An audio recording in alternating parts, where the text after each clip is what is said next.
Apa itu komunikasi efektif dalam organisasi? Komunikasi efektif dapat terlaksana apabila komunikator atau pemberi pesan dapat menyampaikan pesan yang dimaksud kepada komunikan atau penerima pesan. Selain itu, komunikasi yang efektif juga bertujuan supaya informasi yang disampaikan dapat menimbulkan feedback dari komunikan. Karena alasan-alasan tersebut, maka proses komunikasi yang efektif haruslah dilakukan dengan menggunakan bahasa yang jelas dan dapat dipahami oleh orang lain. Para pemimpin yang berbahagia, untuk lebih memahami komunikasi efektif dalam organisasi, perlu kiranya kita mempelajari ruang lingkup dan komponen apa saja yang ada di dalam komunikasi. Ya. Setidaknya ada 5 komponen di dalam ruang lingkup komunikasi organisasi. Yang pertama adalah pesan. Pesan ini menjadi faktor kunci ya, yang sangat penting dan menentukan. Seseorang dalam organisasi harus mampu menciptakan dan menerima pesan yang baik, dan pesan yang baik itu merupakan pesan yang mampu diterima sama dengan apa yang disampaikan. Yang kedua, proses. Nah, organisasi, para pemimpin sekalian, ini merupakan sistem yang terbuka dan dinamis ya. Oleh karena itu, proses ini dibutuhkan agar dapat menciptakan serta saling menukar pesan antar anggota ya. Lalu yang ketiga adalah hubungan. Nah, organisasi ini merupakan sistem sosial ya. Fungsi dari beberapa bagiannya dijalankan oleh manusia bergantung pada hubungannya dengan manusia lain di dalam organisasi sebagai anggota organisasi ya. Lalu yang selanjutnya yang keempat adalah lingkungan. Lingkungan ini merupakan totalitas baik fisik maupun aspek sosial atau non-fisik yang diperhitungkan dalam pengambilan keputusan dari sebuah organisasi mengenai individu yang disebut organisasi ya. Nah, lingkungan ini dapat dibedakan atas lingkungan internal dan eksternal. Lalu yang kelima, para pemimpin sekalian, komponen yang tidak kalah penting adalah jaringan. Nah, organisasi ini ibarat sebuah jaringan yang terdiri atas serangkaian seri ya. Seri inilah yang terdiri dari sekumpulan orang-orang yang menduduki posisi-posisi atau jabatan tertentu. Di dalam birokrasi ada jabatan struktural dan fungsional. Nah, tentu ini saling berkolaborasi. Terlebih saat ini sekarang kita sudah mulai beralih ke banyak jabatan fungsional ya. Artinya kita saling menguatkan berkomunikasi antar manusianya. Lalu yang selanjutnya, fungsi komunikasi dalam organisasi menurut Sanjaya tahun 1994. Fungsi komunikasi dalam organisasi terbagi menjadi 4. Yang pertama adalah fungsi informatif. Organisasi dijadikan sebagai satu sistem pemrosesan informasi ya, di mana setiap anggota organisasi diharapkan mampu memberi dan menerima informasi dengan baik ya. Untuk apa tujuannya? Agar terjadi kelancaran dalam menjalankan yang menjadi tugas fungsinya ya. Lalu fungsi yang kedua dari komunikasi adalah fungsi persuasif ya. Berkaitan dengan peraturan perundang-undangan dan pedoman yang berlaku dalam satu organisasi, maka ya, fungsi yang kedua adalah fungsi regulatif ya. Fungsi regulatif ini berkaitan dengan fungsi komunikasi di dalam kaitannya dengan kita menjalankan peraturan perundang-undangan dan pedoman yang berlaku di dalam satu organisasi. Lalu yang ketiga, fungsinya adalah persuasif ya.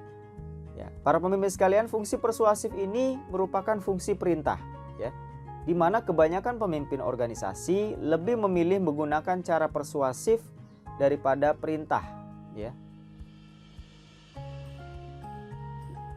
Di mana fungsi persuasif ini sangat penting digunakan untuk pendekatan kepada bawahan ya.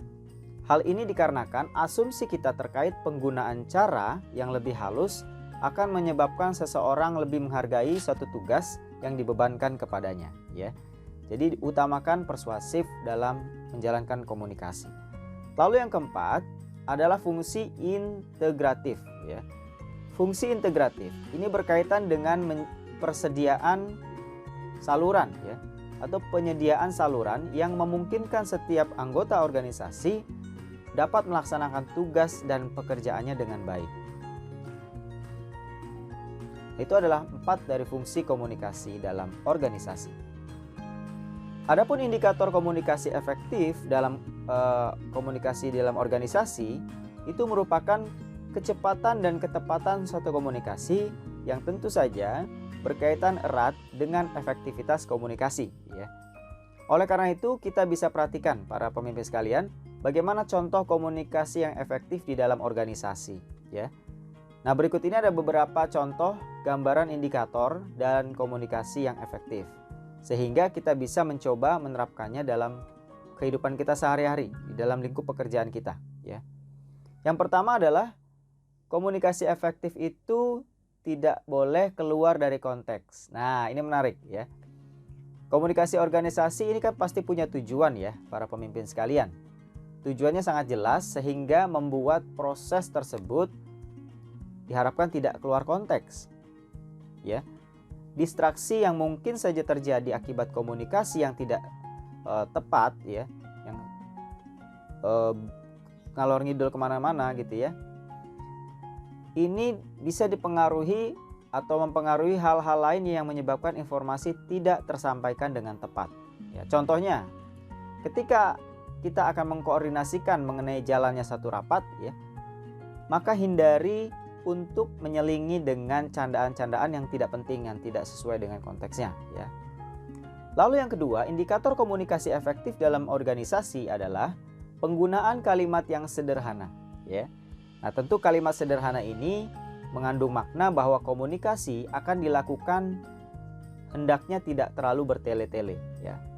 Contohnya, kita bisa menyebutkan poin inti dari komunikasi yang ingin kita sampaikan tanpa harus membuat pengantar yang terlalu panjang, ya.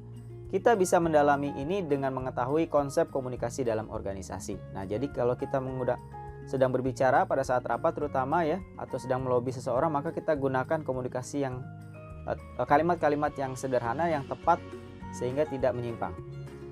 Lalu yang ketiga, para pemimpin sekalian, indikator komunikasi efektif yang ketiga adalah melihat latar belakang komunikan, ya. Latar belakang komunikan ini juga perlu diketahui, ya, untuk mempermudah proses komunikasi yang akan kita bawa, yang akan kita lakukan.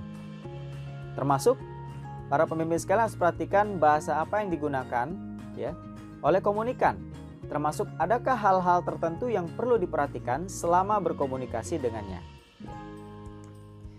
Lalu indikator komunikasi efektif yang keempat adalah memperhatikan bahasa tubuh. Nah, ini body language ini penting para pemimpin sekalian. Bahasa tubuh perlu kita perhatikan isyarat-isyarat nonverbal, ya. Seperti misalnya pandangan yang kurang bersahabat, kurang antusias, tangan yang tertutup, ya, kaki yang sila, ya. Ini akan mempengaruhi proses komunikasi organisasi yang kita lakukan. Makanya kita harus paham juga gestur-gestur yang terjadi pada lawan bicara kita, ya. Kemudian indikator komunikasi efektif yang kelima adalah kontrak waktu yang jelas. Nah, ini penting para pemimpin sekalian. Penetapan kontrak waktu yang jelas adalah contoh komunikasi efektif dalam organisasi, ya. Kita bisa menyatakan bahwa saya membutuhkan waktu 10 menit untuk berdiskusi dengan Anda, atau izinkan saya menyita waktu Anda 5 menit saja, ya. Sehingga indikasi atau jaminan dari komunikan kepada kita itu mereka bisa yakin, ya, bahwa kita punya target, kita punya waktu yang akan mereka spare untuk kita, untuk komunikasi yang kita bangun, ya. Nah, karena waktu menjadi faktor yang sangat penting, atau bagi sebagian orang sangat penting, ya. Lalu yang keenam, yang indikator komunikasi efektif dalam komunikasi organisasi adalah penggunaan strategi komunikasi, ya. Nah, strategi komunikasi yang tepat juga diperlukan dalam berbagai koordinasi, ya. Nah, para pemimpin sekalian, perhatikan jenis komunikasi yang digunakan. Komunikasi vertikal dari kita ke atas, komunikasi horizontal sesama kita, ya, sejawat, ya, kemudian selevel, ya, dalam level struktur maupun dalam level jenjang jabatan, atau keluar, eksternal, keluar organisasi, ya. Tentu ini jenis komunikasi yang perlu kita perhatikan, ya. Lalu yang ketujuh, indikatornya adalah pemanfaatan media komunikasi. Nah, para pemimpin yang berbahagia, media komunikasi ini sangat beragam. Terlebih sekarang banyak teknologi informasi yang berkembang, ya. Media-media yang ada kita bisa gunakan untuk menyampaikan informasi dengan tepat, ya. Seperti misalnya Kalau kita menggunakan video conference seperti Zoom dan sebagainya, maka kita perlu perhatikan juga gangguan-gangguan yang akan terjadi. Ini kita perlu atasi ya. Kita harus pastikan ketersediaan dari jaringan kita ya. Kemudian juga pesan yang disampaikan, kemudian pakai visual yang jelas, itu juga mempengaruhi komunikasi jarak jauh ya.